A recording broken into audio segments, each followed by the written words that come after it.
local, vai esperar chegar lá. Tá bom. Tá muito bom. Muito bom. Vamos esperar aí uma alma viva entrar. Tem alma morta. Alma morta. Mesmo fé. Raul, Tadeu e Antônio. Ó o Bruno. Ó o Bruno. Boa noite, Bruno. Seja Salve bem-vindo. Maria, pessoal do Instagram, do Padre Edson Rodrigues e Gerbertinho. Que foi? Desliga, para não dar microfonia, minha filha. Tem uma plateia aqui ali. É o pessoal. Tem o pessoal que está ao vivo aqui no estúdio. Ele está pedindo colaboração. Vamos lá. Vamos esperar pelo menos 10 de cada um, tá? Essa aqui é a Lu lá de Porteirinha. Aí você fica reclamando que eu não dou boa noite para você hoje. Boa noite. Boa noite, Paulo. Seja bem-vinda. Viu? Vamos lá, galera. Salve A Maria. Lu aniversariou agora, Sim. dia 8 de maio. Parabéns aí pro seu aniversário. Nossa, força divina. Choveu muito aqui agora à noite em Rio Pardo. Isso. Tá dando boa noite para você, Jean. Bruno. Boa noite, Bruno. Bruno é da onde? Só de lá do É da Cota, acho. Fabrícia, da comunidade Mariática da Aliança, lá de São Paulo. Olha só, Fabricinha, que saudade. Boa noite, seja bem-vinda. Glória a Deus. Gente, eu vou pedir um favor para vocês que estão aí Deus abençoe. no Instagram do Padre. Compartilha essa live, é muito importante. Hoje nós vamos continuar falando sobre liturgia, a parte 2, né? Porque teve algumas perguntas assim que não foram respondidas. E também, se vocês quiserem colocar algo aí, se der tempo a gente responde. Vamos seguir o cronograma aqui, porque já tem várias perguntas. E a gente precisa ganhar tempo, porque no Instagram é só 1 hora. E aí a gente continua Reativar a live. a live de novo, né? Então, essa é a proposta. Sua bênção para a Delisete aqui. Já estou pensando, Elisete é daqui, É de Carro. nossa paroquiana aqui. Então, Deus abençoe, Elisete. Bem-vinda. No YouTube já começou, minha filha? Que não está achando. Obrigado, Lu, um abraço. Já chegou aqui já não? Não estou vendo. Na base. Onde que fala? Em cima? Recarregar a página. Bem-vindos? Sejam bem-vindos? Não. Não, recarregar a página. Recarregar a página. Recarregar a página. Deixa eu ver aqui. Aí, ó. O volume está zerado aqui. Tá. Ótimo. Dá para ver a gente preparado. O que dá para ver? Eu vou pegar aquele livro. Puxa, cadê a minha listinha de perguntas? Será que eu pego para mim que eu não consigo dobrar. Gente, então eu vou pedir o padre para fazer a abertura oficial aqui do dia de hoje, fazendo oração, invocando a Santíssima Trindade, e vocês já vão compartilhando. Vamos, por favor, gente, compartilhar, muito importante, né? Nós estamos aí com 13 pessoas assistindo no YouTube, no meu Instagram, 11, no Padre 6. Então vamos aumentar essa Faz quantidade, aí, gente. Robert, de novo. Pega o YouTuber. Olha só, menino, vai anunciar. A base de... Eu nem sei falar. Então, eu vou pedir o padre fazer a abertura oficial da boa noite, acolher vocês aí das redes sociais. Nosso programa Didaquê, né? Didaquê que significa formação, instrução, né? Catequese do dia a dia. Então, coisas do dia a dia, o básico para a gente ser católico mais fervoroso, né? Melhorar também. Hoje, só lembrando aqui que, sobretudo agora, dentro do assunto da liturgia, alguns são polêmicos, outros são extensivos. Hoje está sobre o canto litúrgico, então aqui a gente vai só dar uma dica inicial, mas nós recomendamos a vocês que façam estudos, né, sobre isso, é muito importante, porque são assuntos bastante grandes, né, extensivos, que não dá assim para, em poucos momentos, você resumir tudo de uma forma satisfatória. Não, a gente vai dar aqui uma resposta, ou às vezes nem tem uma resposta clara, né? A gente vai indicar aí, né, uma fonte que você possa se formar. E não tem fonte melhor do que, né, o Sacrosanto Concílio. Isso aqui, Sacrosanto Concílio, perdão, é a Instrução Geral do Missal Romano. Você mostra aqui? Isso, então. Isso aqui é aquele livro em vermelho que o padre usa no altar. No início dele tem essa instrução, mas tem também separadamente em forma de um compêndiozinho aqui, de todas as orientações da missa. Tudo que se faz na missa pode ou não pode estar aqui, a igreja diz, né? Então, era bom que todos os católicos, aqueles mais, mais interessados mesmo para conhecer a doutrina da igreja, que tivesse esse livrinho, para você conhecer as normas litúrgicas, tá bom? Nós temos o Código de Direito Canônico, que é todas as leis, né, da igreja, aqui, tá? Os direitos e deveres dos leigos e dos padres, dos bispos, estão tudo aqui dentro, também deveria conhecer. E aqui está o resumo, né? Dentro desse compêndio tem a Sacrosanto Concílio, que é o documento da reforma litúrgica do Concílio Vaticano II. Então, estão todos aqui. Então, vamos rezar. Hoje nós estamos pedindo a intercessão do grande apóstolo São Matias. Né? Em nome do Pai, do Filho e do Espírito Santo. Vinde, Espírito Santo, enchei os corações dos vossos fiéis e acendei o fogo do vosso amor. Enviai o vosso Espírito, e tudo será criado, e renovareis a face da terra. Oremos, ó Deus, que instruíste os corações dos vossos fiéis, com a luz do Espírito Santo. Fazei que apreciemos retamente todas as coisas, segundo o mesmo Espírito, e gozemos sempre de suas consolações. Por Cristo Senhor nosso. Amém. Nós pedimos hoje a intercessão de São Matias. São Matias, ele é eleito, né, sobre um lançamento da sorte sobre ele e José, chamado Barsabás. São Matias é o amor reparador de Cristo, né? Ele foi eleito para ocupar o lugar de Judas Iscariotes, ou seja, consertar o estrago provocado por Judas, né? A traição de Judas. Então, em Matias, todos nós somos eleitos por Deus para consolar o seu coração. Esse amor de reparação, né? Enquanto um traiu, o outro chega e ama até dar a vida. Então, vamos seguir o exemplo aí de São Matias, a testemunhar do Senhor e para ocupar o lugar daqueles que ultrajam o Senhor. Então, com blasfêmias, com negações. Então, nós vamos, essas pessoas que às vezes abandonam Deus ou nunca quis uma experiência com Ele, e blasfema e ataca o santo nome de Deus, nós somos chamados a essa reparação. Então, que Ele interceda por nós, que o nosso amor seja reparador também do coração de Cristo. Desse mês dedicado à Virgem Maria, inclusive ontem, foi o dia daquela, né, que é o expoente do mês de maio.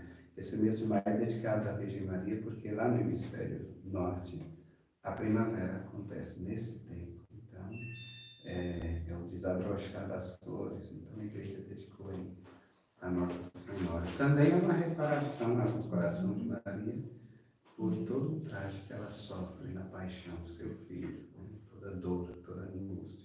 Pedimos a intercessão dela também hoje. Ela que é mãe mestra, nos forma, nos gera na fé, nos gera no Espírito e nos forma, que ela nos ajude em todos os momentos, sobretudo, nos conduza no conhecimento do seu Filho, como ela caminhou passo a passo, avançando cada dia mais no conhecimento da missão do seu Filho, fazendo parte dela. Então pedimos a intercessão de Nossa Senhora de Fátima, rezando com ela. Ave Maria, cheia de graça, o Senhor é convosco.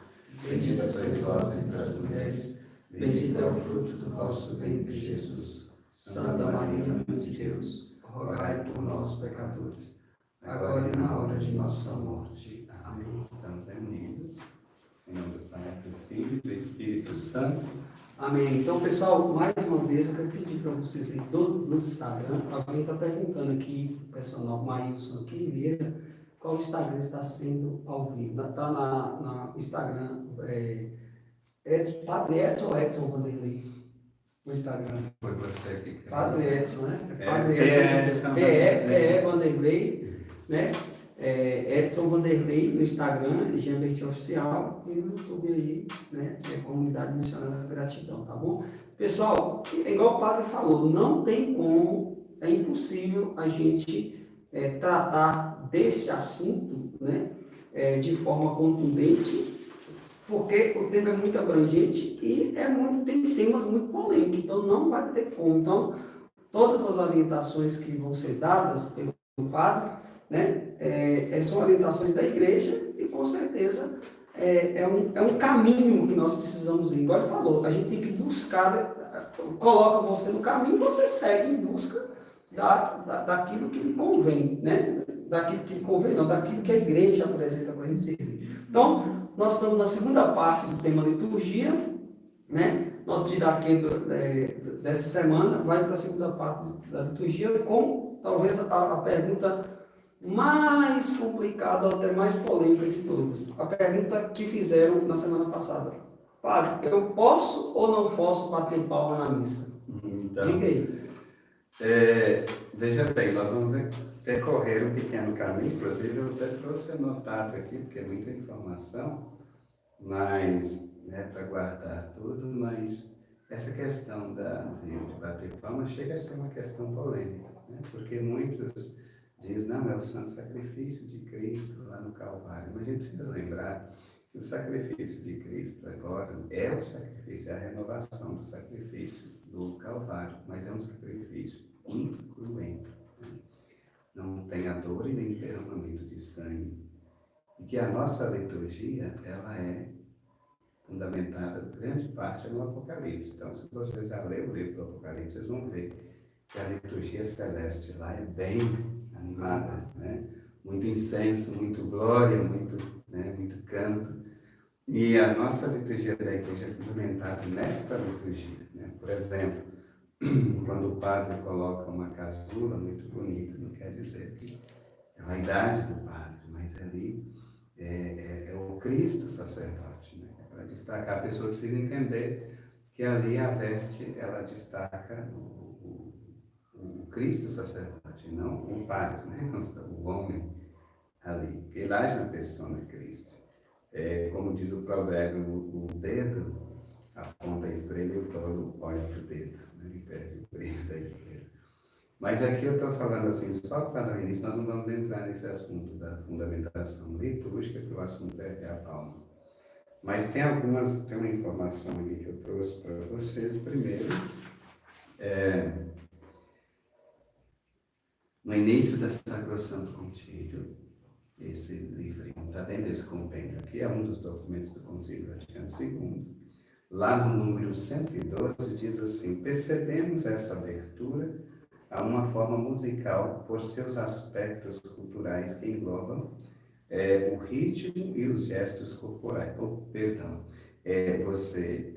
Se tiver acesso na sua casa, você vai ler esse número 120 e aqui um resumo, né? Percebemos essa abertura a uma, 112, a uma forma musical por seus aspectos culturais que englobam o ritmo e os gestos corporais. Seria propenso a admitir as palmas em certas partes da celebração da missa, ato litúrgico por excelência, né?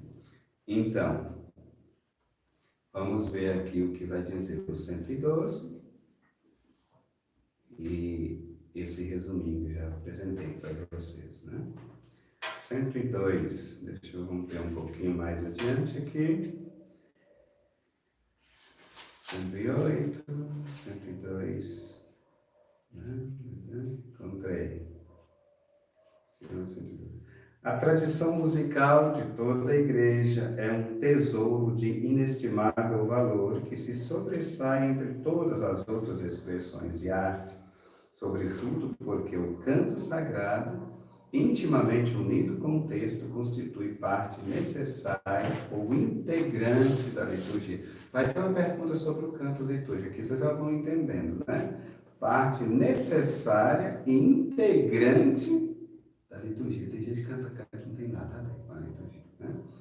O canto sacro foi enaltecido, quer pela Sagrada Escritura, quer pelos santos padres e pelos romanos pontífices, que recentemente, a começar por São Pio X, salientaram com insistência a função ministerial da música sacra no culto divino.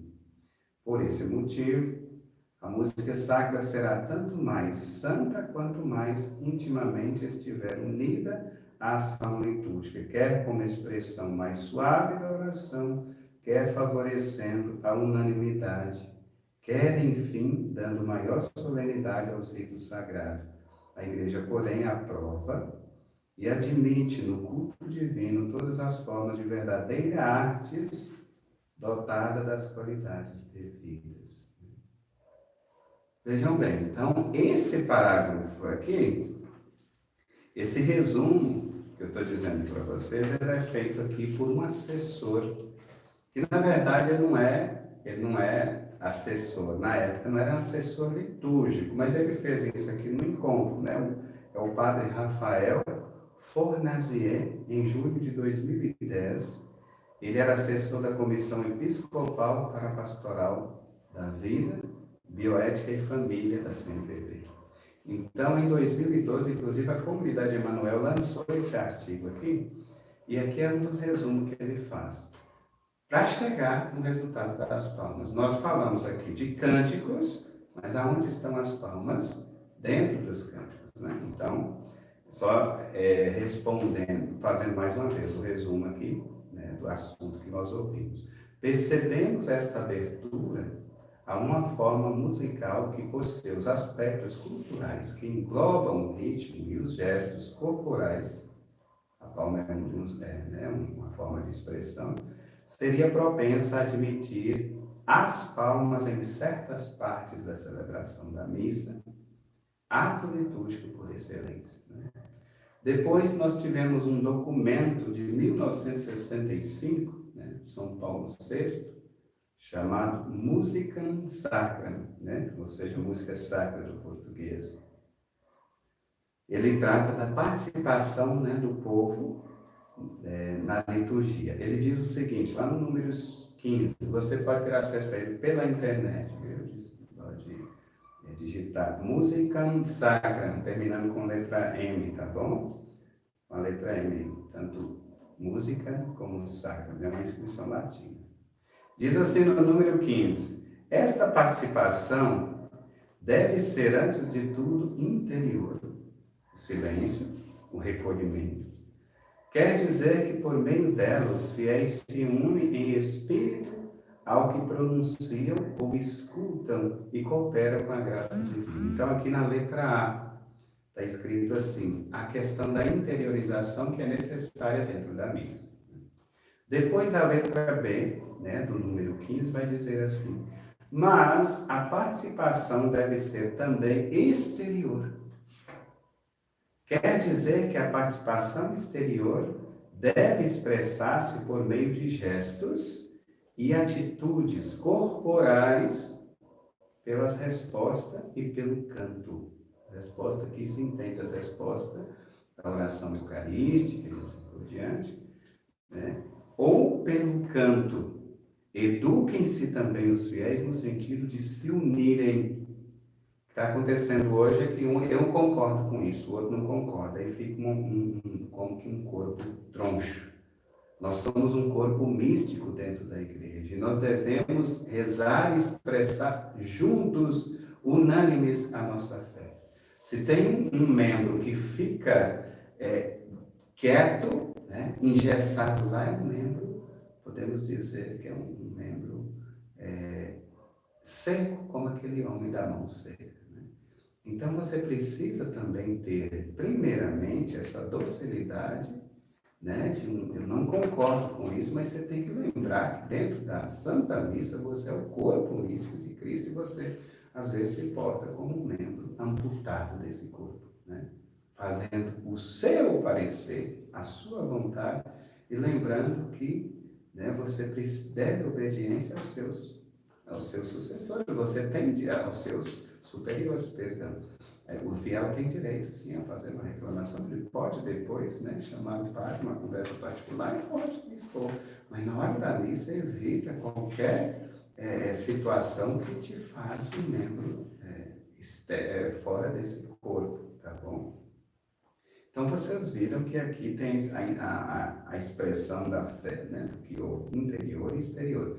Aqui já dá, vocês estão vendo que deixa uma abertura para palmas também, porque o que você exteriorizar, né, o que você está celebrando acontece, vai acontecer algumas formas bem visíveis do seu corpo, que reza também. Aí nós chegamos aqui a uma conclusão, claro. O documento 79 da CNBB, é claro, ele é antigo, mas ele está em vigor. Ele não foi, digamos, não foi lançado nem cancelado esse documento. Aqueles livrinhos azulzinhos da CNBB, né? Ele tem vários números. E esse aqui é sobre animação litúrgica no Brasil, 1984, no número 209. Você pode ter acesso também na internet.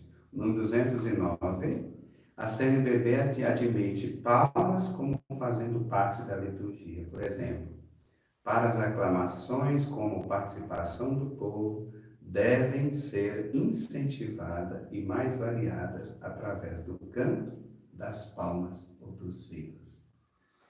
Então, como você viu, os documentos que nós vimos, Sacrosanto Concílio,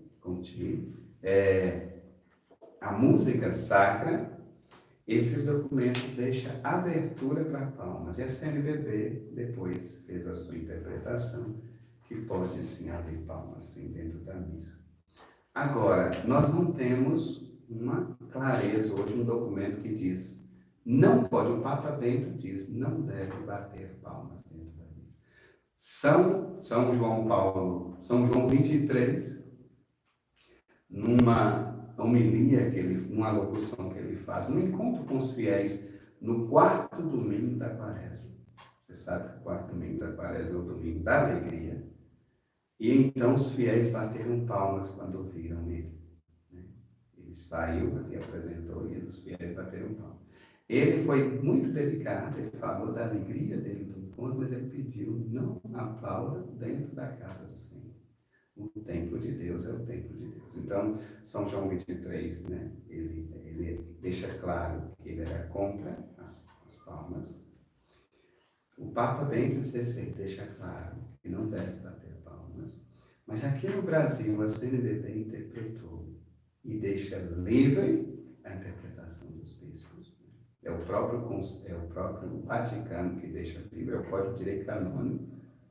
O ordinário local ele tem essa autoridade. E respeita também a cultura, né, Padre? Do local. A cultura do local, exatamente. Né? Nós podemos ver, me parece que até no número 40, isso aqui fala, o número 40 e 41. Foi até bom de lembrar aqui, cultura local, olha só.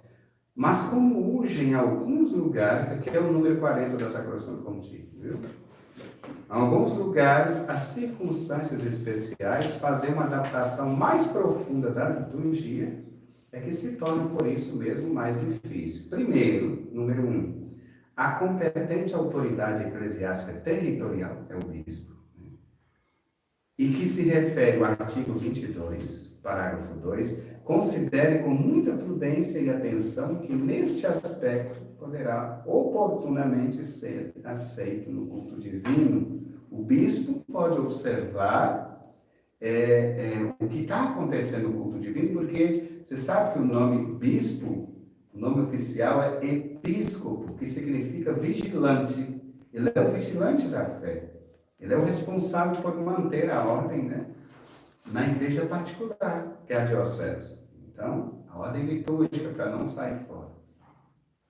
Então, nesse aspecto, poderá oportunamente ser aceito no culto divino das tradições e índoles de cada povo, que já acabou de dizer aqui, proponha-se a sé apostólicas as adaptações julgadas úteis ou necessárias para serem introduzidas com seu consentimento. Para se fazer a adaptação com a devida cautela, a sé apostólica poderá dar, se for necessário, à mesma autoridade eclesiástica territorial a faculdade de permitir e dirigir as experiências prévias. O número 41, o bispo deve ser considerado como sumo sacerdote do seu rebanho, em quem tem origem e de quem depende, de algum modo, a vida dos fiéis em Cristo. Por isso, todos devem dar a maior importância a vida litúrgica da diocese que gravita em torno do bispo, sobretudo na igreja catedral.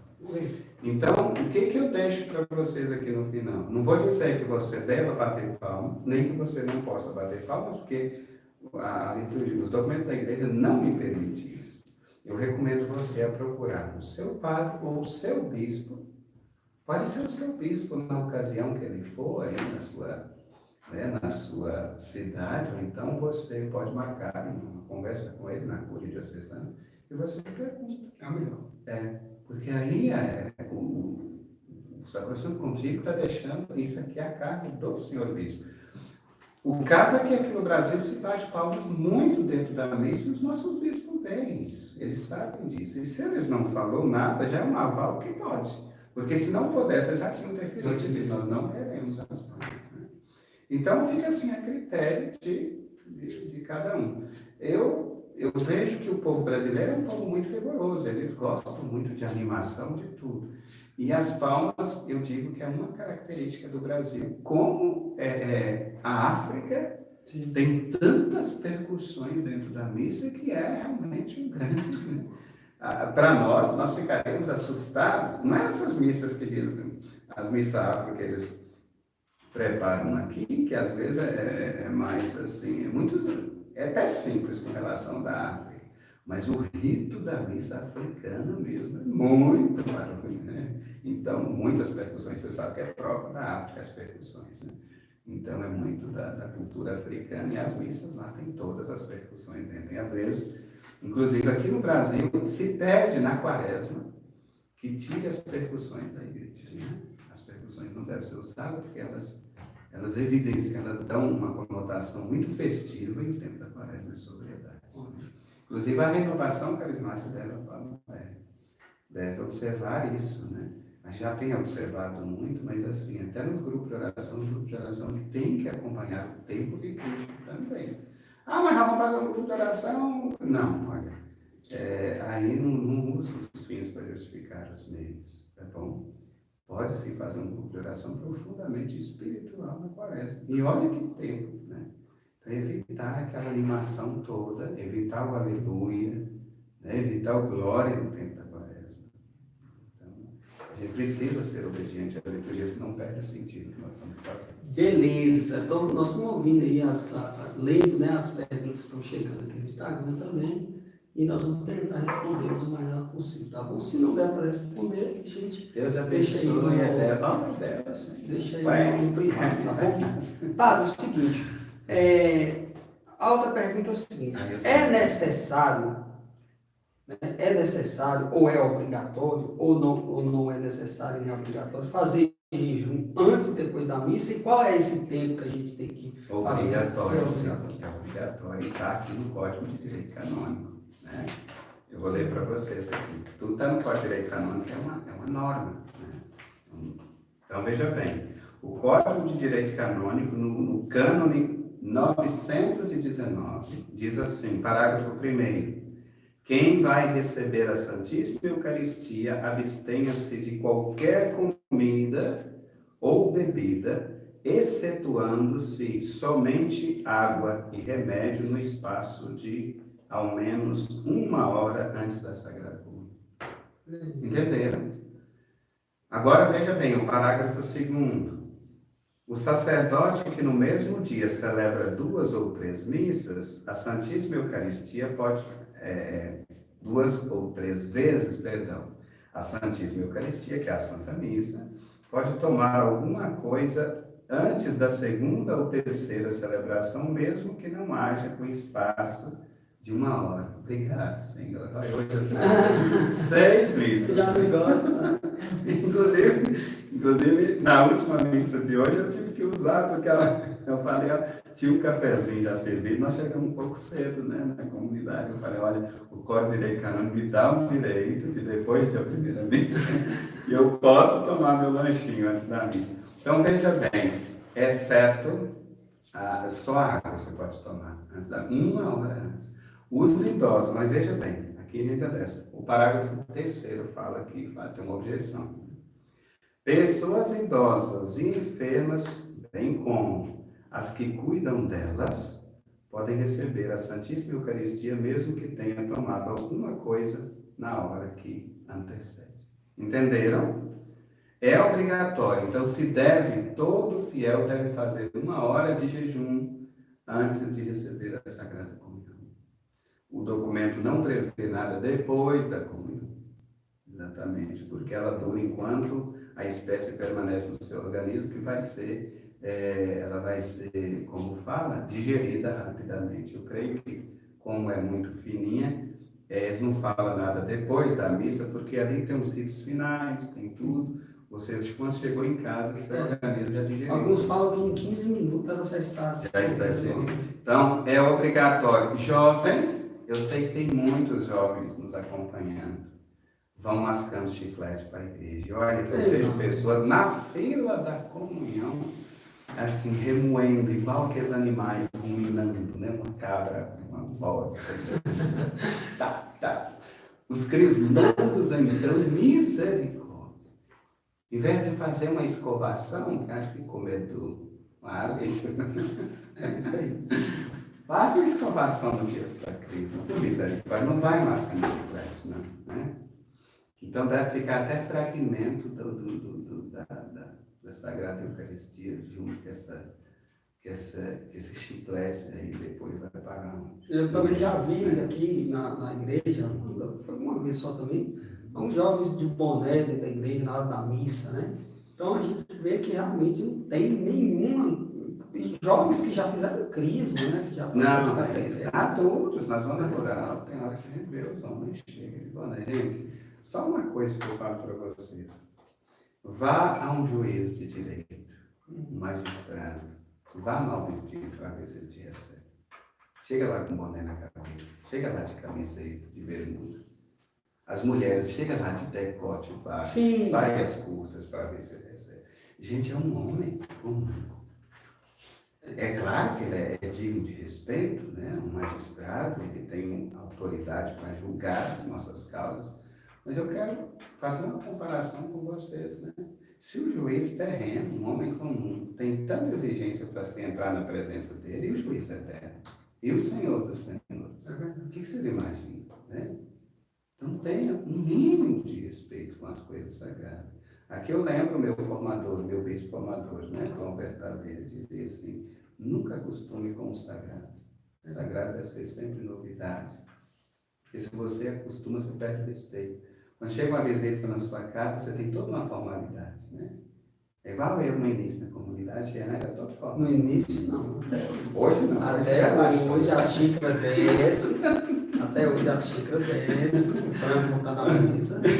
Então, olha assim, quando chega uma visita na sua casa, você chega com toda a formalidade. Você tem fome? Você quer comida? Você quer tomar uma água, um suco?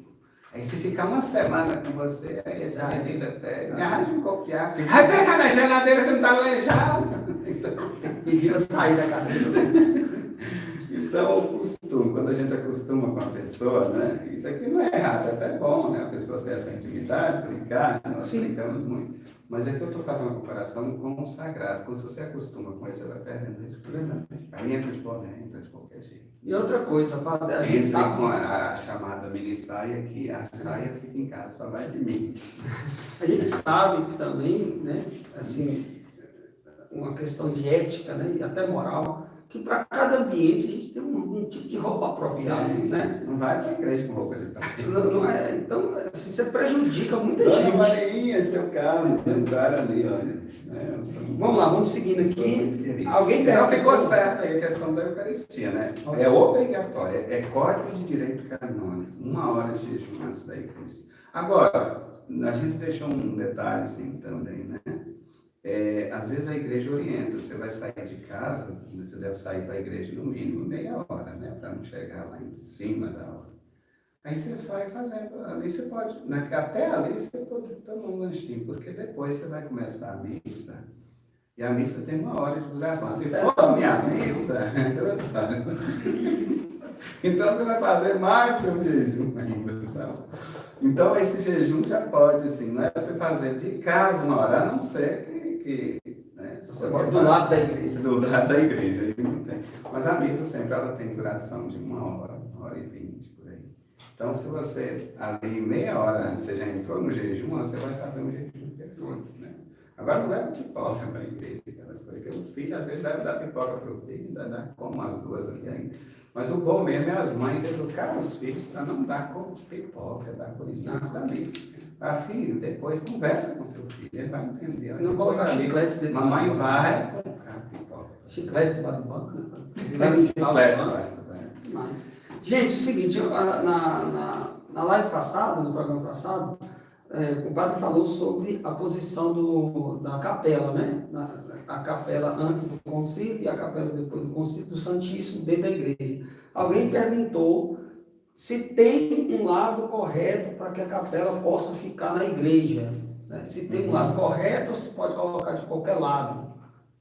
É aqui o código, a Instrução Geral do Missal Romano, lá no 276 até o 77, vai explicar para nós aqui.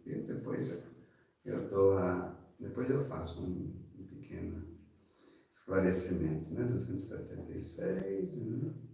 Que está dizendo sobre a Capela do Santíssimo. Não tem, já te asseguro que ela não tem um lado indicado, tá bom? É a questão da visibilidade, onde ela é mais visível, se perde isso, né? 176. Uhum. 276. Então, veja bem aqui, está dizendo para nós, encontrei, viu? Demorou um pouco. A conservação da Santíssima Eucaristia. O número 276 da Instrução Geral do Missal Romano diz assim: é sumamente recomendável que o lugar onde se conserva a Santíssima Eucaristia se encontre uma capela que favoreça a adoração e a oração particular dos fiéis. Não sendo isto possível em vista da estrutura de cada igreja e de legítimos costumes locais, seja o Santíssimo Sacramento colocado em um altar ou fora do altar, em lugar de honra da igreja devidamente decorado. Lembrando que essa última parte aqui é no caso já da adoração. A primeira fala, né? A gente entende que está falando do sacrário, a segunda da adoração. Se não tem possibilidade de adorar na capela, deve colocar no altar, né? Ao lado. Depois do número 277. A Santíssima Eucaristia seja conservada num único tabernáculo sólido e inviolável. Por isso, age normalmente um único tabernáculo em cada igreja. Então, a questão aqui, o Sacrosanto, a Instrução Geral do Missal, não diz de que lado fica. A questão aqui é o acesso, a visibilidade, a lâmpada perpétua, que deve chamar a atenção, né, para ver onde está o sacrário. Hoje estão colocando uma lâmpada que não acende nada. Aquela lâmpadazinha de chama que fica Tem um significado daquela lâmpada? Aquela lâmpada é porque ela aproxima com a origem da lâmpada mesmo, né? Sim.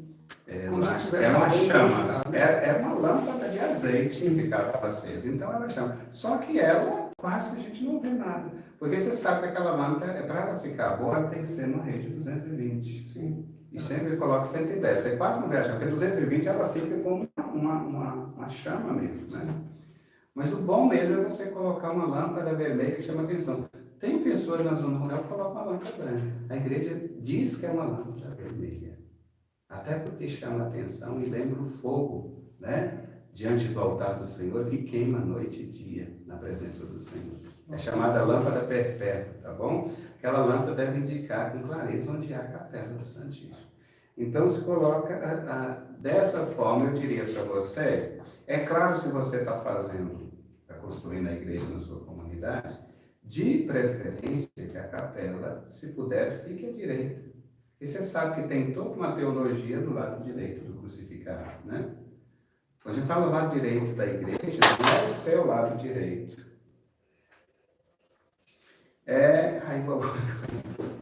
Não é o seu lado direito, porque vai depender de que lado você está. Se você está no presbitério, se você está entrando na igreja, tá bom? Ótimo. Vamos lá, padre, é o seguinte, ó, aproveitar o tempo. É necessário comentarista na missa? Pode, não pode, se é recomendado, se não é? Deixa eu terminar aqui da questão. Sim, tá com Tem uma série de questões teológicas sobre o lado direito do crucificado. A via sacra, que deve terminar, o quadro o 15º quadro da via sacra, que é a ressurreição de Jesus, deve ser à direita do crucificado, porque no credo nós professamos que ele ressuscitou, subiu ao céu e está sentado à direita do Pai. A imagem da Virgem Maria na igreja, seja ela padroeira ou não, ela deve ficar à direita do crucificado. E a capela, como não tem indicação, mas seguindo essas orientações litúrgicas sobre a Virgem Maria, o Salmo 44, à vossa direita se encontra a rainha, o ambão da palavra, né, de Deus, a mesa da palavra de Deus, que é o ambão, fica à direita do altar, essa é uma norma litúrgica. Aí, então, seria bom que a capela ficasse à direita também. Se não tem como, né, no centro, aí a cadeira do padre não pode ofuscar, ele não pode ficar à frente, tem que ficar de lado, quando o sacrário é no centro. Mas, para ser sincero, aí a resposta é que não deixa claro de que lado fica a capela. Isso é um documento, não indica. Mas a questão de visibilidade, o local mais visível, né, por exemplo, do sacrário. E aqui, lá na Igreja Nossa Senhora da Assunção, né, onde está o Porteirinho, inclusive tem muitos paroquianistas aqui. Lá a Capela da Assunção, a Igreja da Assunção tem 2 sacrários. Você viu que não pode, né? Um padre anterior colocou né, no início que ela teve a eleição canônica, foi elevada à paróquia, teve um padre que colocou uma capelinha de adoração anexa à igreja. E não permite 2 sacrários na mesma igreja. É um só. Está no documento. Só que para tirar isso da hoje tem uma dificuldade que o povo não vai entender e vai brigar muito. Mas aí vocês ficam sabendo que não pode ter 2 sacrários na mesma igreja. É um só. Tá bom? Agora a questão do comentário. Olha, lá na missa teve uma reunião a Comissão Episcopal para a Liturgia, que foi nos dias 2 e 3 de julho de 2007. A CNBB reuniu com as redações dos folhetos litúrgicos. Né? Nós temos hoje a Paulus, a Santuário, que é da Aparecida, Pão Nosso de Cada Dia. A da CNBB agora, eu esqueci o nome, a CNBB lançou. Nós temos diversos subsídios litúrgicos hoje. Na época tinha poucos, lá tinha mais, era o Deus Conosco, que é da Paulus, e a Santuário, que é da Aparecida, né, a gráfica da Aparecida. Aquela liturgia, você sabe que tinha uma infinidade de comentários naqueles folhetos, né, do domingo e para outras celebrações. Então a CNBB tirou aquilo ali, né, reduziu o máximo. Hoje tem uma coisinha só para falar, por quê? É recomendado, na verdade, aqui na nossa região tem uma necessidade de comentarista, que na verdade a CNBB mudou o nome para animador, que o animador por excelência da Santa Missa é o padre, aquele que preside, né? Pode ser também um leigo na celebração da palavra, ele faz esse papel de animador, mas por excelência é o padre.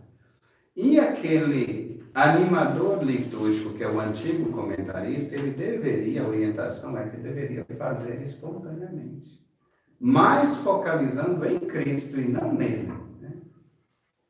Gente, que bom que você veio e prepara agora o seu coração, né? Para iniciarmos a Santa Missa. Fazer isso uma coisa espontânea, evitar essa leitura. Uma coisa que a gente cansa de falar, mas não tem jeito, é aquela série de locução que faz ali no final. Agora vamos ficar de pé para receber o presidente, não sei o que, ministro e tal, o papagaio, o periquito, a vovó, o cachorro, mas tudo, né? Você sabe que não pode fazer aqui, né?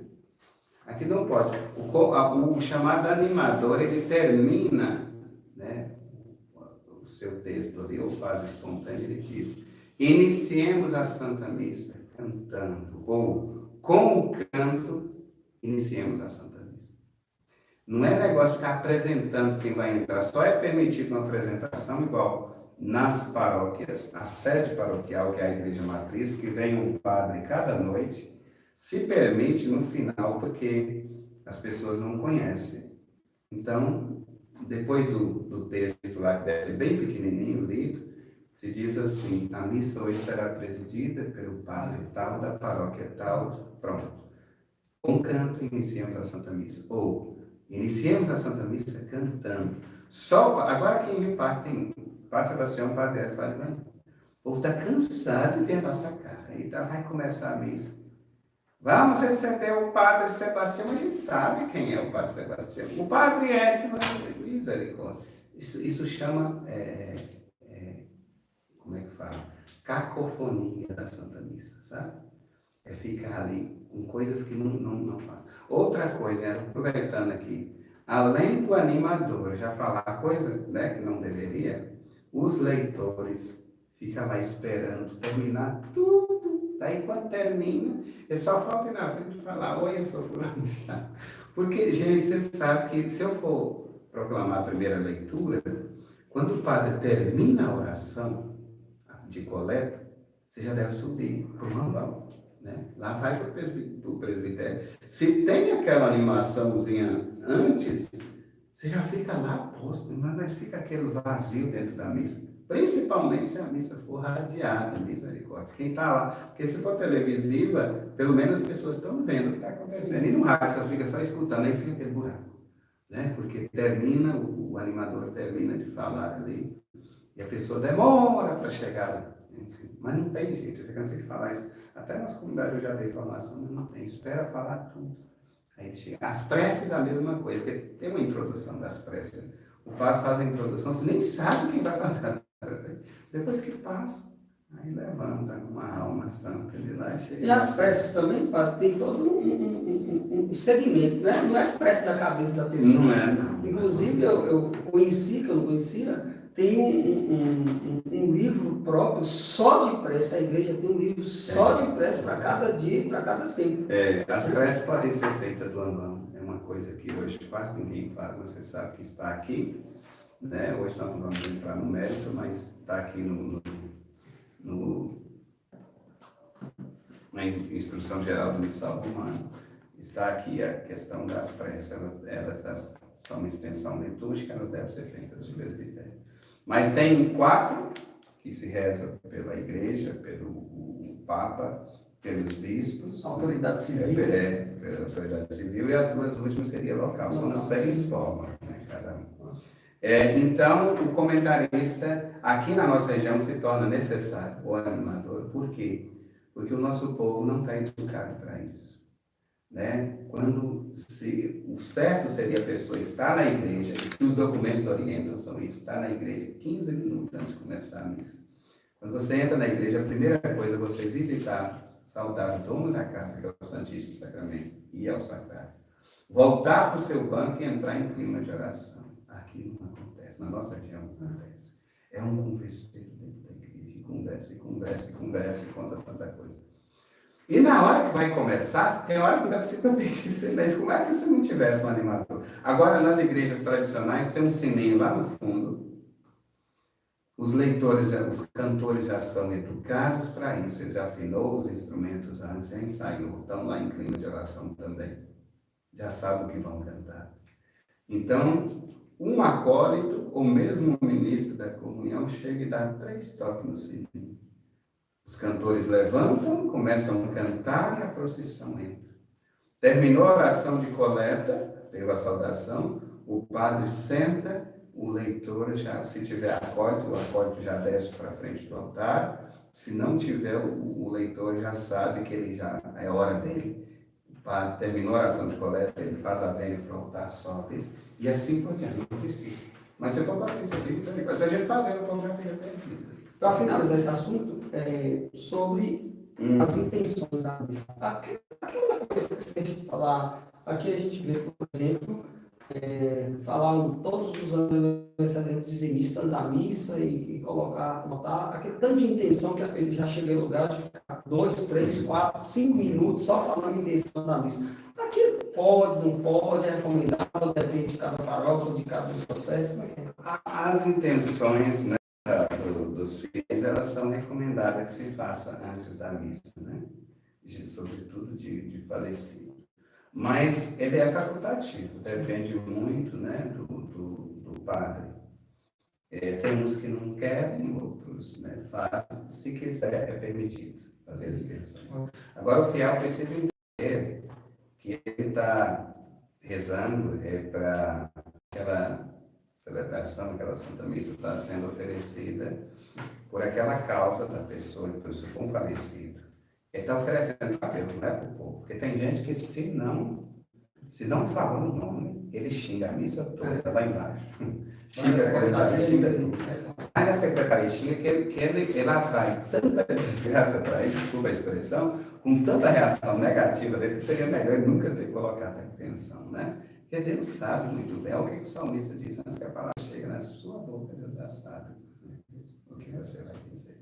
Então, é claro que a gente, se tem esse costume, ter o cuidado de ler o nome da pessoa, mas se não... Agora, aquele negócio de a pedido, que é o pedido. Agora, para a alma de fulano, a pedido de não sei quem. A pedido, tinha uma comentarista onde uma paróquia, era uma vez lá no fim do mundo, que quando chegava a vez dela, ainda falava assim, meu pedido. Meu pedido. É engraçado, né? Mas assim, a gente fala, é um caso de graça, mas a gente ri, não é de graça, a gente chora. Porque tem pessoas que acham que tem que falar, tem sim. Aí vai de cada paróquia, se a pessoa, se já tem um costume, é bom falar, mas a pessoa precisa ter a possibilidade de saber que se não falou, Deus sabe, Deus acolhe, tá bom? Ótimo. Outra pergunta é, como podemos saber se a música é ou não litúrgica? Qual é o norte? Esse aqui é um assunto bem extensivo, né? Eu recomendo a você a ir até a instrução do Missal Romano, capítulo 20, número 24 até o 57. Vai falar de todas as músicas. Mas, primeira coisa, música popular, nenhuma nem em casamento, né, Padre? Nem em casamento, tá bom? Nem em casamento, porque é um sacramento também. Mas olha. Então, música popular nenhuma, nem da Joana, né, do Roberto Carlos com um texto na mão, isso não foi feito para a liturgia. É bonito, mas nem tudo que é bonito é conveniente na liturgia. Então, essas músicas não se devem. Ou as músicas protestantes, bonitas, mas não foram feitas para essa, né?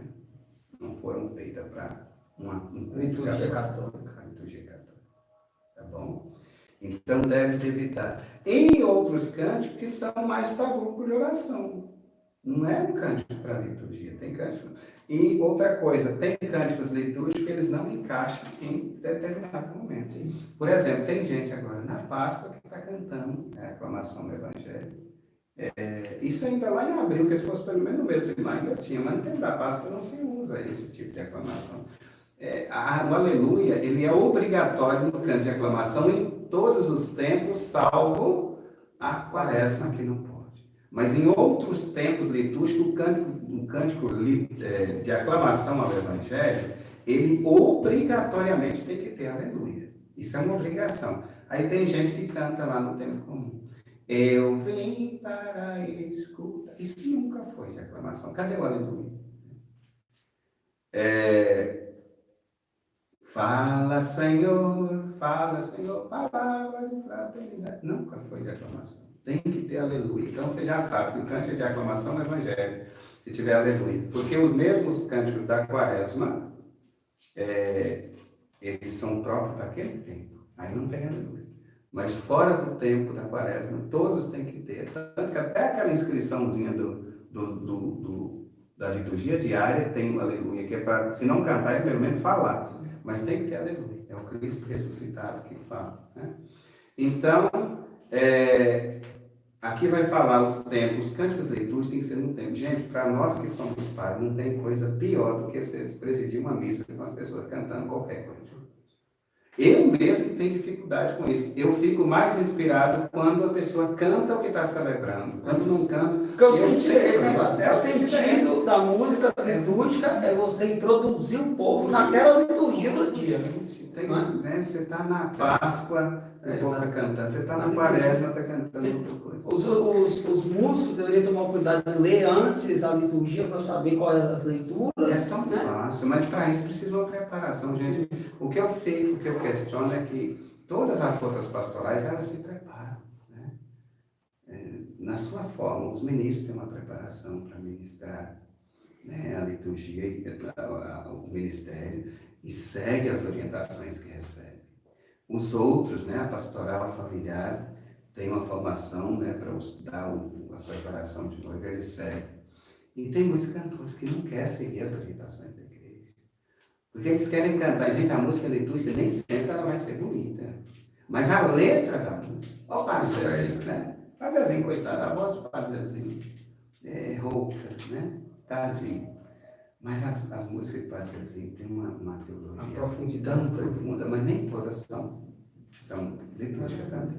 Mas tem umas profundamente litúrgicas. Tem uma que eu sempre dou exemplo dela na missa, a um que esqueci, não, você já viu a teologia daquela música? Começa aquilo que nós somos, né? Jesus está na nossa vida, mas é nós que tomamos as decisões, né? Eu no leme, Jesus a remar, né? É eu que estou decidindo. E depois lá vem a conversão. De repente me envolve uma luz, eu entrego o meu leme a Jesus, né?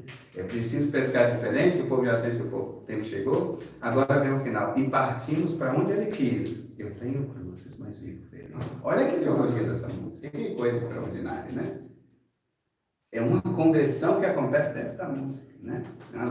Então, a música litúrgica é você cantar os tempos. Gente, tem tantas músicas do Advento, tantas músicas do Natal, tantas músicas da Páscoa.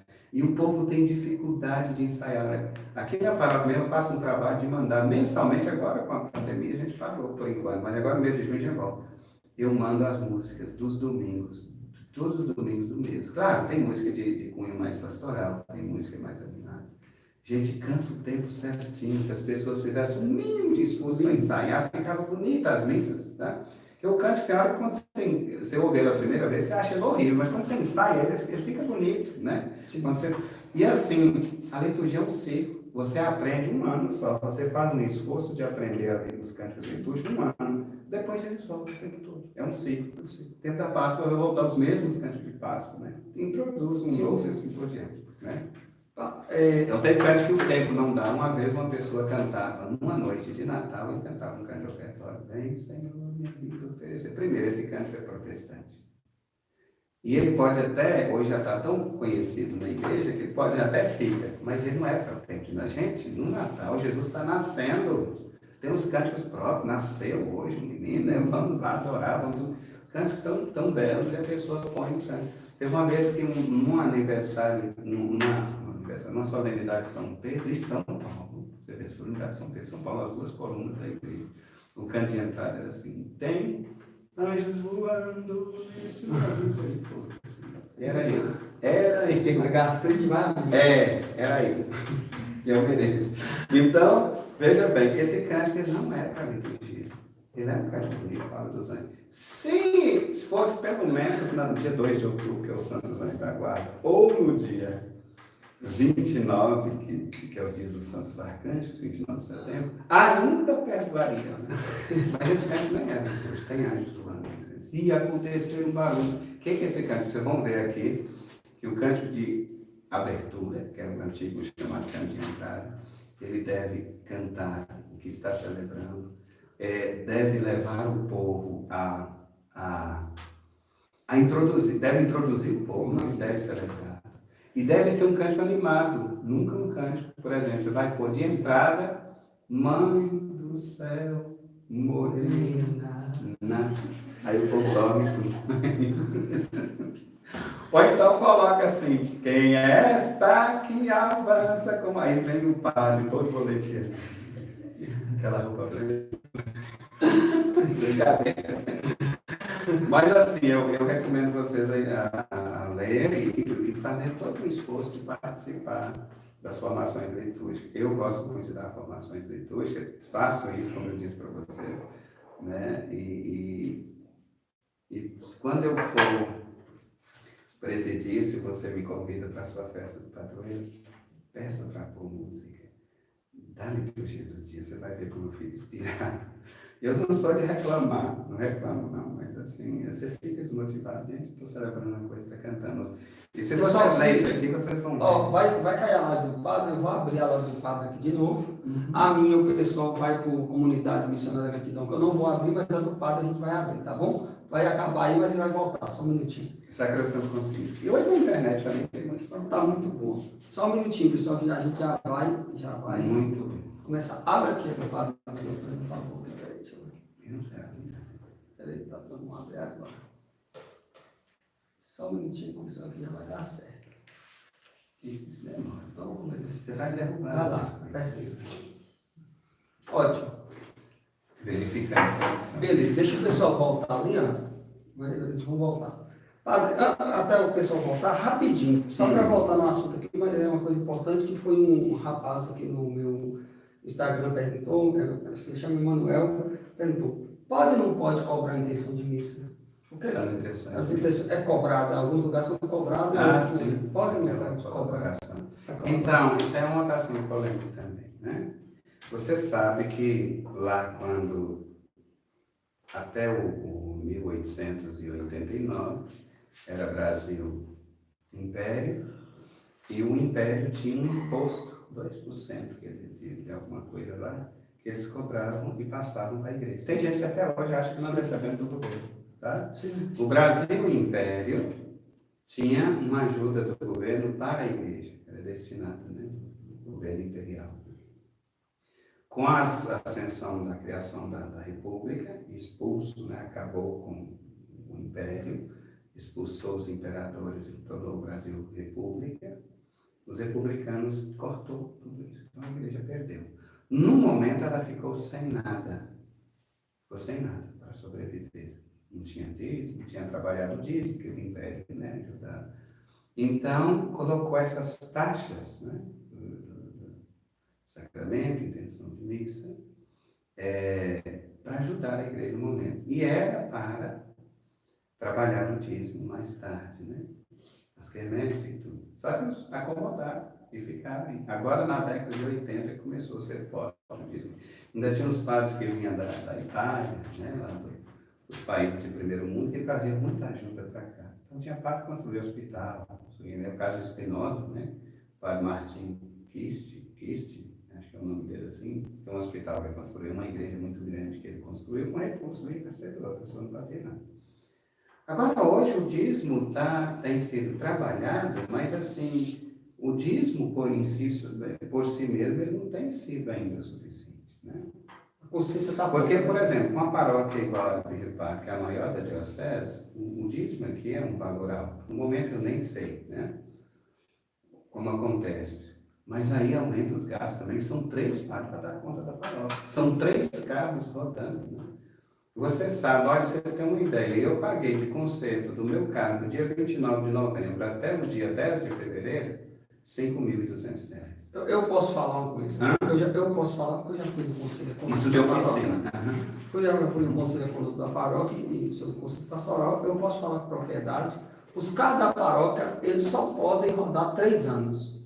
3 anos tem que trocar o carro, porque as estradas de chão estragam o carro e a manutenção fica inviável. Você vai gastar 2, 3 mil de manutenção. Exatamente. Porque os padres saem cedo, 7 horas, 9 horas da manhã, e só voltam à noite, 11 horas. Eu saio 6 e voltando. Voltando 6. Então não tem carro que aguenta, anda 3 mil, 4 mil quilômetros por mês, né? Meu carro é na oficina. Ele saiu da oficina ontem e já está agendado mais 3 dias na semana que vem para soldar a lataria que está quase caindo na frente. Então, o dízimo só não dá conta, tem hora que é necessário. Agora, procura, assim, isso vem da diocese, tá bom?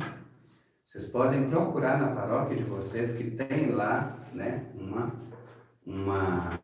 um documento feito pelo bispo, um decreto estipulando esses valores, tá bom? Tem padres que não vai cobrar, tem outros que vai usar desse direito, mas você sabe que tudo isso é um direito, né?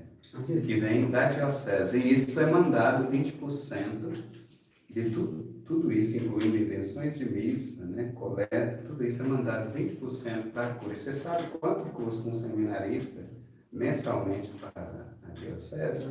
ele custa em torno de R$ 1.200. É 2.000, acho que agora está 2.000. 2.000, porque agora o curso é reconhecido. Vai ser até o ano que vem. É só essa turma que está formando agora. Você já imaginou uma diocese com 29, 30 seminaristas, 2.000 por mês, que não tem renda nenhuma? Né? A diocese não tem outra renda a não ser essas colaborações que as paróquias que vocês passam em oferta, em dízimo, e depois a paróquia manda, né? Porque olha só, aqui na nossa diocese é necessário uma coisa que nem existe nas outras dioceses. Por exemplo, lá no Tocantins, todas as dioceses, né, que formam a província eclesiástica do Tocantins, eles têm a dízima, ou seja, a paróquia passa 10% para a cúria. Aqui na nossa região é passado 20%. Então, teoricamente, se recebe 10% de dízimo dos fiéis, que nunca é 10%, né? E passa 20%. Vocês já fizeram essa conta? A paróquia recebe, teoricamente, porque é difícil que fiel ele devolve 10% de dízimo. E passa 20% para a diocese. Já pensou? Se fosse só no dízimo, ela passa o que ela recebe, mais da onde?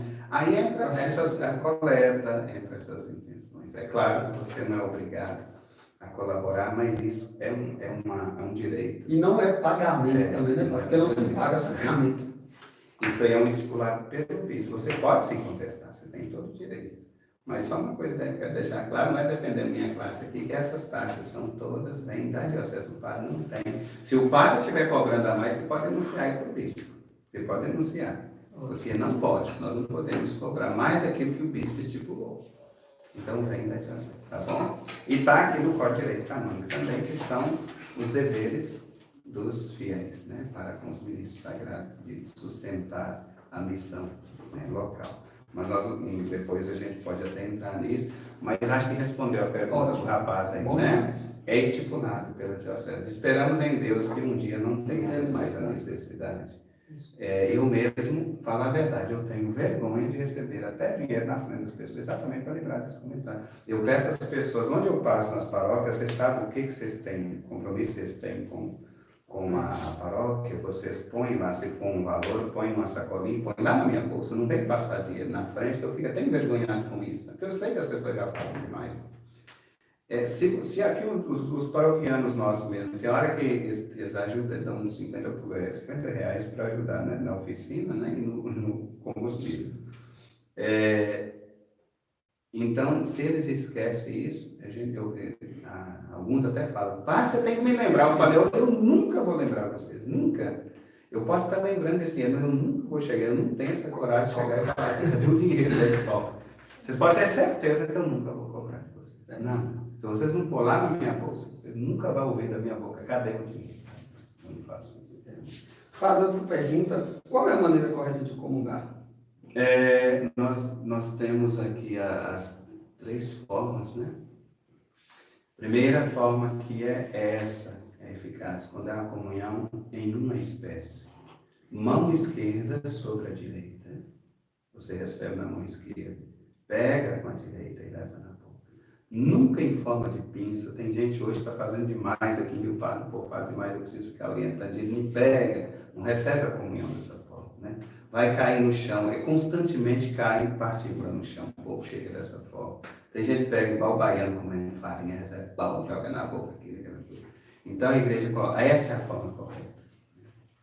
Na mão esquerda, recebe na mão esquerda, a direita aqui, depois, com a direita você leva. Sempre observando também os fragmentos, né, padre? Porque às vezes fica na mão. Os fragmentos que ficam na mão. Sempre fica. Não deixar um fragmento da Sagrada Comunhão. Se joga o fragmento, joga o próprio Jesus. É o corpo inteiro de Jesus, tá bom? Se for a comunhão nas 2 espécies, por intinção, né, aí tem que ser só na boca, não pode ser na mão, porque se você toca no sangue de Cristo, ele vai ficar no seu dedo, você vai profanar. E de joelho, né? A comunhão de joelho ela é uma polêmica, mas eu até anotei aqui, em junho de 2002, a Congregação para a Disciplina dos Sacramentos, junto com a Congregação para o Culto Divino do Vaticano, eles lançaram um protocolo de número 1222/2, né, que era 02, que era de 2002. Então, falando que o fiel tem direito de receber a comunhão de joelho ou em pé, da forma que ele queira. Nesses dois, né, não é assim, deitado de qualquer forma. Da forma que ele pretender, pode ser de joelho, na boca, em pé, na mão. Então, as duas formas seria inicialmente na mão e você põe na boca, uma espécie. E depois, nas duas espécies, o presidente coloca na sua boca. Nesse tempo de pandemia não se pode fazer isso, né? E depois de joelho, você pode receber a comunhão de joelho na boca. Geralmente os que ficam de joelho recebem direto na boca, né? Porque não vai ficar de joelho, colocar a mão. Então, essas são as formas corretas. Evita a palavra, eu não estou pegando Jesus. Aqui na nossa região tem muito, isso é uma coisa muito feia. Ó, padre, eu não estou pegando Jesus, né? Gente, Jesus não é um bicho que vai pegar, tá? Padre, eu não estou recebendo comunhão nesse tempo. Se você tem algum motivo, né? Não sei qual é esse motivo que você não possa receber, ou eu não estou podendo, não posso receber Jesus, ou preciso de uma confissão antes, não posso receber a comunhão. Fala assim, não vai, eu não estou pegando Jesus, é um bicho que eu estou pegando, né? Toda reverência consagrada ao Cristinho. Então, é dessa forma. A comunhão por intuição, você sabe que é mergulhando, né, o corpo no sangue. Mas você sabe que, mesmo sendo uma espécie, você recebe corpo e sangue. É por isso que o padre joga aquela partículazinha dentro do cálice, né? Lembrando ali que não é um corpo morto que você está recebendo, é uma carne com sangue. Que tem para a Igreja do Ocidente, no início, o Papa, quando celebrava, né, lá em Roma, ele mandava um pedacinho daquela hóstia para os bispos da região toda, né? Significando a comunhão. Agora parou, não tem mais esse sentido, mas hoje, para a Igreja do Ocidente, significa união e paz. Quando eu falo para a Igreja do Oriente, a Igreja Oriental, significa exatamente a ressurreição de Cristo, porque partir é a morte, a volta da carne para o sangue é a ressurreição, e o fiel está recebendo, mesmo que seja numa espécie só, ele não está recebendo uma carne sem sangue, ele está recebendo uma carne, até porque uma carne viva, ela tem sangue, né? Ela tem sangue. Muito bem, olá. Uma pergunta muito simples, mas muito curiosa, é: a hóstia é feita de quê? Oh, meu Deus, até rio essa pergunta. De que material é feita a hóstia? Trigo e água, só. Mas é o trigo normal, esse trigo ou é um trigo A inversão é o puro? trigo puro, né? De preferência, nunca pode ter fermento. É o pão ázimo, a hóstia é o pão ázimo, sem fermento. Mas é só o trigo e a água. Então, eles fazem ali uma espécie de um mingauzinho bem ralinho. Tem tipo uma estufa, né? É uma chapa que esquenta e aí eles despejam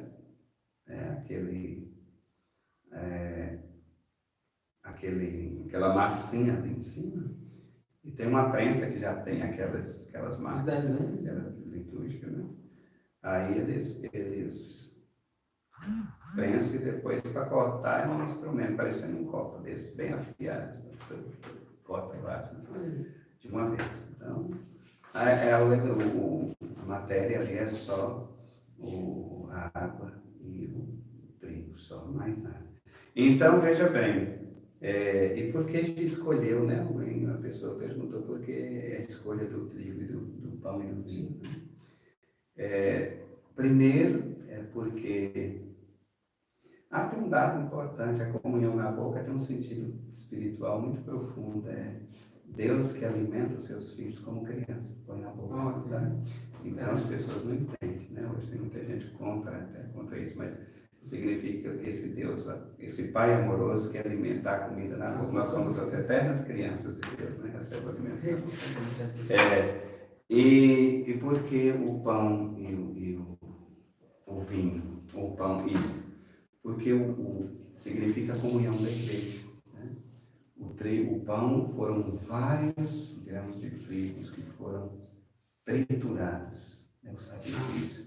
E a uva o vinho foram vários caroços de uva, frutos, né, que foi amassado, espremido. Então, as duas coisas já lembram o sacrifício. Né? O vinho tem que ser tinto, nunca vinho branco. Né? Não se pode, para lembrar esse sangue de Cristo. E depois, é o trabalho. Porque, por exemplo, a pessoa vai fazer a procissão de ofertório, leva cálice, não deve levar cálice. Leva a galheta com água, não deve levar água. Porque a água é um elemento que está pronto. Você não vai fazer água. Você já acha água no poço ou no rio já pronto.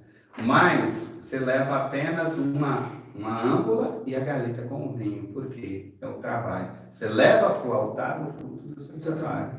Por isso, na oração ali, quando o padre está apresentando, né, levando ali aliás, está fazendo a apresentação das espécies, ele está dizendo, né, o fruto da terra e do trabalho humano, né, que isso para a hóstia, e fruto da videira e do trabalho humano, né, que vos apresentando que vai se tornar para nós, vinho da salvação, o pão da vida, né? Então, é o trabalho do homem. Então, leva as partículas porque foi o trigo, elemento da natureza que foi trabalhando. Você não acha um pé de pão no mato, você acha o trigo, e o trigo fazer o pão com o esforço humano. Você não acha um pé de vinho, né? Uma árvore cheia de vinho, você acha a uva, você trabalha e faz o vinho. Então, é o fruto da terra. Você lembra que lá na beira do rio, na beira do mar, rio, na oitava da Páscoa, Jesus pede eles para trazer um peixe. Você tem alguma coisa aí para comer? E depois ele mesmo já tem um peixe assado, ou seja, mas ele pega o trabalho nosso e transforma em alimento. Ele recebe o trabalho do povo, o pescado mesmo, e transforma em comida para eles. Né? Então, esse é o significado da Eucaristia, que é o pão e o vinho. Agora, tem gente que quer consagrar acarajé, quer bolachão, né? Tem bolachão desse tamanho. Quando partia, assim, caía aquela chuva de fragmentos, puxa, a gente tem muito respeito. Então, tem outra coisa. Nós já estamos chegando finalmente, vamos fazer o seguinte. É interessante explicar para o povo o porquê do uso do incenso, porque tem pessoas que acham que é um simples fumaça. Ai, qual é o nossa. significado? Meu Deus, isso aí, o incenso, ele é desde o Antigo Testamento. Tudo vocês vão ver que o incenso está em todos os rituais do Antigo Testamento, com incenso. E hoje, o significado principal do incenso é a divindade, né, que nós estamos celebrando, mas a nossa oração, que é levada até um salmo, não me lembro aqui agora que ele diz, né? Inclusive, ele é das vésperas, primeiras vésperas do domingo, né? Sempre é ele que vem, ele diz, eleva as minhas mãos, fala do incenso, depois minhas mãos como oferta da tarde. Então, eles viram no incenso sempre o sinal da divindade. E hoje é a nossa oração que sobe ao céu, a fumaça do incenso. Primeiro ela dá essa conotação, né, de sagrada do incenso. Os profetas sempre falaram do incenso, o Apocalipse fala muito do incenso. Então, o significado principal da nossa oração que sobe até Deus. E depois a dignidade que está celebrando. Né?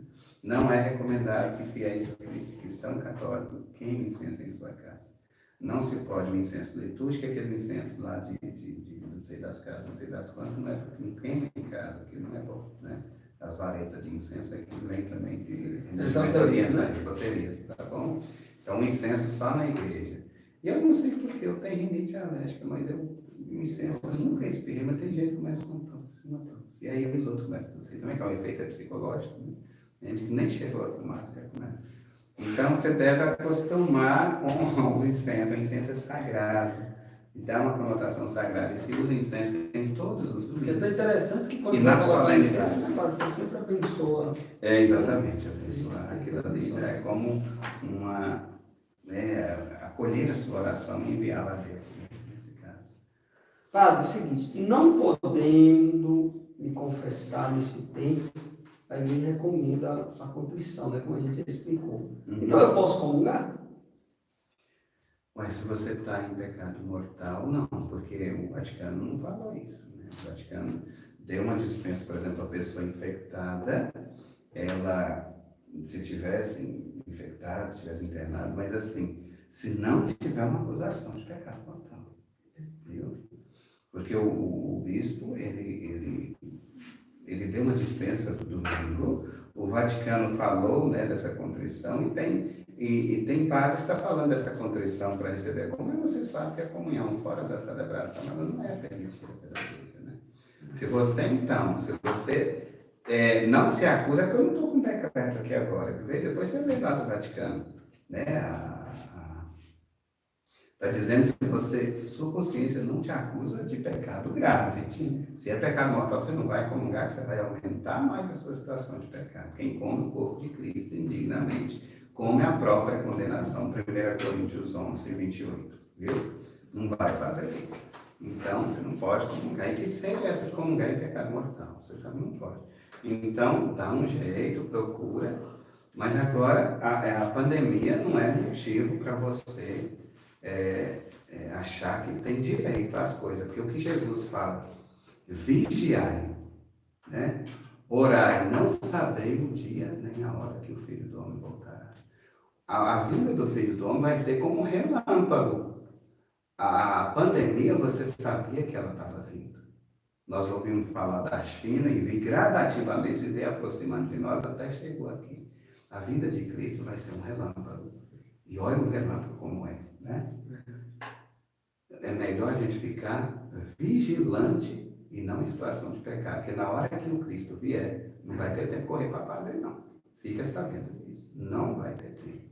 Então, vigie. Se você sabe que nós estamos numa situação que não pode atender às confissões, evita o pecado, então. Né? Evitar o pecado. Não vai achar que agora eu não posso receber a comunhão, então eu estou em pecado grave, mas eu não posso confessar. Isso não é justificativa diante do Rei Eterno, não. Porque ninguém não deu autoridade, não deu direito a ninguém de pecar. Isso está lá no Eclesiastes. A ninguém autorizou a pecar. E Jesus fala o tempo todo da vigilância. Nós não temos sido vigilantes. Porque se fosse, quando a gente sentiu que esse vírus estava vindo, você buscava a confissão rapidinho. Inclusive aqui em Rio Pardo, o povo daqui teve a graça de ter a confissão, um mutirão de confissão na segunda-feira, na quarta-feira foi cancelado tudo. Na quarta-feira. E olha, tem gente que ainda veio caçar a confissão. Eu falei, isso não é contrição, isso é medo. E se você está com medo, você não arrependeu. Não precisa ter um arrependimento. Então, eu falo para você que em acusação de pecado mortal, se a sua consciência está te acusando, dá um jeito, pede o padre aí para te atender, mas não vai comungar. Se pedir tudo não poder, você não vai fazer. Só comungar. Beleza, então nós vamos aqui para encerrar esse tema liturgia, né? Já é a segunda parte, já tem 2 programas praticamente falando, tem mais 2 perguntinhas aqui, a gente encerra. Alguém perguntou durante a live agora de hoje, depois do que se lê o evangelho, né? Normalmente alguns padres levam a palavra lá, pode bater palma? Então, é aquilo que eu disse. Não sei quem foi no princípio da missa, foi o primeiro assunto de hoje. Eu disse que não tinha uma resposta concreta, porque uma parte da igreja, os padres, os papas, inclusive santos, né, que eu dei o exemplo de São João 23, já canonizado, o Papa Bento, que ainda está conosco, ainda está vivo, eles são contra as palmas dentro da missa, e tem muitos outros, né, outras observações são contra. Mas a CNBB permite as palmas aqui no Brasil. Então, a resposta que eu dou a vocês seria procurar o seu bispo, ele tem autoridade para isso. Se ele fala que pode. Agora, se ele diz não pode bater, em nenhum momento bate a palma. Se ele diz pode, então, quando apresentar. É interessante você falando que a CNBB autoriza as palmas, se fosse uma coisa extremamente proibida, eu já tinha entendido. E os bispos também, os bispos são vigilantes. Eu já tinha mandado uma orientação. Os bispos são vigilantes. Se fosse uma coisa agressiva, a liturgia, muito agressiva, os bispos já tinham pronunciado. Os nossos bispos sabem o que nós fazemos em nossas igrejas. Sim. Então, nós tínhamos um bispo aqui anterior, que foi Dom Ricardo, ele era totalmente a favor, inclusive ele regia a plateia dele, incentivava as palmas. Dom Roberto, eu nunca perguntei sobre isso, se ele é a favor ou contra, então nós devemos perguntar para ele. Eu até dei essa resposta, você não vai perguntar do Roberto, só concordo ou não. Se ele falar pode bater, então fica a critério dos padres. Então, nesse quesito aí, eu não tenho uma resposta para te dar, assim como já perguntou. O jejum é obrigatório? Sim, o jejum eucarístico é obrigatório. Agora, a questão das palmas, eu não posso nem falar que batam palmas e nem falar que não batam, porque é dessa forma que os documentos nos colocam. Agora, o que fica chato, às vezes, é a metade da Assembleia que não bate palma, a outra metade não bate palma. Então, o reconhecimento é que, se na sua paróquia tem costume de bater, tem ação da caridade de acompanhar com o corpo místico. É um corpo místico. Você está se amputando desse corpo, né?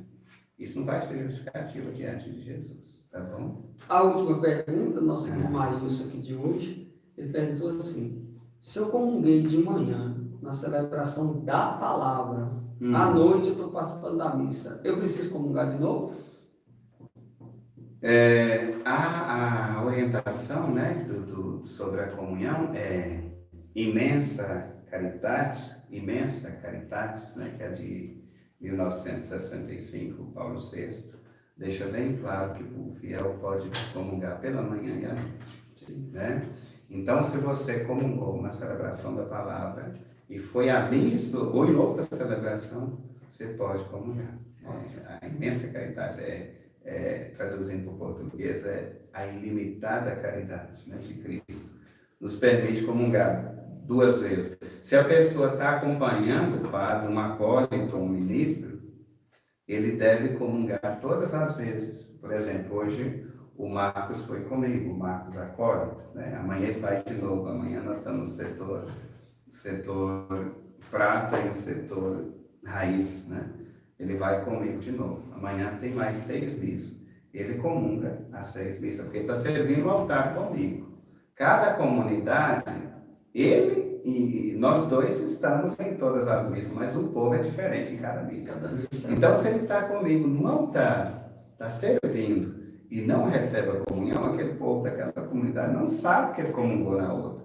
E aí vamos fazer um juízo. Né? Esse rapaz está servindo o padre, está ajudando o padre no altar e não comungou, ele está em pecado. Né? E começa a fazer julgamento. Então, o ministro é a mesma coisa. Já imaginou um ministro que está distribuindo a comunhão e não receber a comunhão? Então, se o ministro acompanha o padre 6 missas, ele deve comungar nas 6 missas. Por isso, por não levar as pessoas a fazer um juízo, né? Uma atitude de julgamento. Agora, o fiel que está na Assembleia, ele pode 2 vezes, pela manhã e à tarde. Se ele participou de 2 celebrações de manhã ou à tarde, então uma só comunga. Mas, se é uma de manhã ou outra à tarde, pode sim. Então, beleza. Pessoal, olha, nós já estamos chegando ao final. Falta 4 minutos. Normalmente a gente está programado para 1h30, né? De 9 horas às 10h30. A gente começou um pouquinho antes, depois. E eu queria pedir para vocês, encarecidamente, vocês estão desfrutando desse conteúdo maravilhoso. Muita gente elogiando. Me chama o RS. Mas vamos. Inclusive, teve um rapaz aqui no meu Instagram que disse assim que milhares de católicos deveriam estar vendo essa live, mas como não é de gente famosa, não tem quase ninguém. Quem sou? Então, também nem quero. A gente pede que o conteúdo vai ficar gravado. No Instagram do padre fica 24 horas gravado. Agora, no YouTube da comunidade, fica gravado lá. Então, você entra no YouTube, se inscreva, dá um like lá e você vai ter acesso ao conteúdo. Esses conteúdos ficam no YouTube da comunidade e está sendo gravado para postar a partir de amanhã no YouTube de Jean Bertin Oficial. É um conteúdo maravilhoso, um conteúdo do dia a dia que todo mundo precisa saber e vai agregar conhecimento. Então a gente já vai se despedir, você vai despedir. O Hudson, que é uma cota querendo. O Hudson, é o dia todo, viu? A gente sai 10 para 6 da manhã e amanhã eu vou chegar mais tarde, vai ser lá para 8 horas da noite. Tem que aguentar o rojão. Tem que aguentar, não tem jeito de ir embora, não. É um lugar muito. Começar a chorar querendo uma madeira. Se quiser ir 10 para 6, viu? Pessoal, eu queria agradecer aí de coração, né? Aqui no YouTube, Ronaldo, Ana Angélica, Danilo, Luciano, Luzia, pessoal, né? Suzane, acho que é minha afilhada, Hudson, Lu, Ivanice. Ivanice. Não, Ivanice, ela tratou comigo e não foi. Deu bolo. Brincadeira, Ivanice, viu? Se quiser, pode ir. Então, ela foi comigo esses dias no Nova Aurora, né? Ela ficou na Nova Aurora, Marielle foi até no Peixe Bravo, que tem parentes lá. Depois ela veio de novo e não foi. Né? Pessoal, toda quinta-feira, 9 horas da noite, nós estaremos ao vivo com essa catequese, tá bom? Então agradecemos aí todas as pessoas, Tico aqui do açougue, né? o pessoal aí o pessoal aí de Porteirinha, né? Filhada, olha só, ela é. Os ex-paroquianos do padre aí. Acesse o YouTube lá, compartilhe essa live. Também, Josimar, o Josimar, amanhã eu estou indo lá na sua terra, na terra de sua irmã lá, viu? Vista Alegre. Deus abençoe, afilhado, Ivanice. Você vai para onde, Ivanice? Beleza. Vamos discutir. Muito obrigado, Jean, porque essa foi a iniciativa dele. Eu gosto de ensinar, mas eu não ia ter. Inclusive, ele forçou a fazer esse Instagram e eu nem sei mexer até hoje. Eu não posto nada lá porque eu não sei mexer. É só as lives mesmo. Mas assim, agradeço. Tem sido bom, né? Um tempo assim muito bom para ter essa oportunidade de ensinar, tá bom? E essa disponibilidade do padre também, mesmo cansado, né? Vem, chega no horário e essa boa vontade, essa alegria, essa disposição que a gente vê. Pois é, só não está melhor porque a médica endócrina me pediu um regime, eu estou fazendo. Depois ainda tem pão de carne. Eu acho que não vou poder, não. O padre vai despedir da vez. Então, tá, Deus abençoe. Muito obrigado a vocês. Muita gente por ter vindo aqui, daqui de Rio Pardo, também de outros lugares, lá de São Paulo. E da Serra da Anastácia. E essa aqui é lá de Palmas. Olha, eu ficava na casa dela quando era seminarista, lá em Palmas. Eu brinco com ela, chamada Maria. Maria, você está me ouvindo aí, né? Que bom. Vai passar a pandemia, eu volto em Tocantins para ver vocês. Viu? Então, Deus abençoe a todos. Foi muito bom estar com vocês, Deus, aqui de Rio Pardo, né? Betinho. O Betinho também está seguindo a gente. Então, Deus abençoe, o Senhor esteja convosco. Ele está no meio. Pela intercessão de São Matias Apóstolo, desça e permaneça convosco a bênção de Deus Todo-Poderoso, Pai, Filho e Espírito Santo. Amém. A alegria do Senhor seja a vossa força. Tenham todos uma boa noite, um bom final de semana. E de paz, e que o Senhor vos acompanhe até quinta-feira, se Deus quiser. Estamos aqui novamente. Graças a Deus. Muito bem.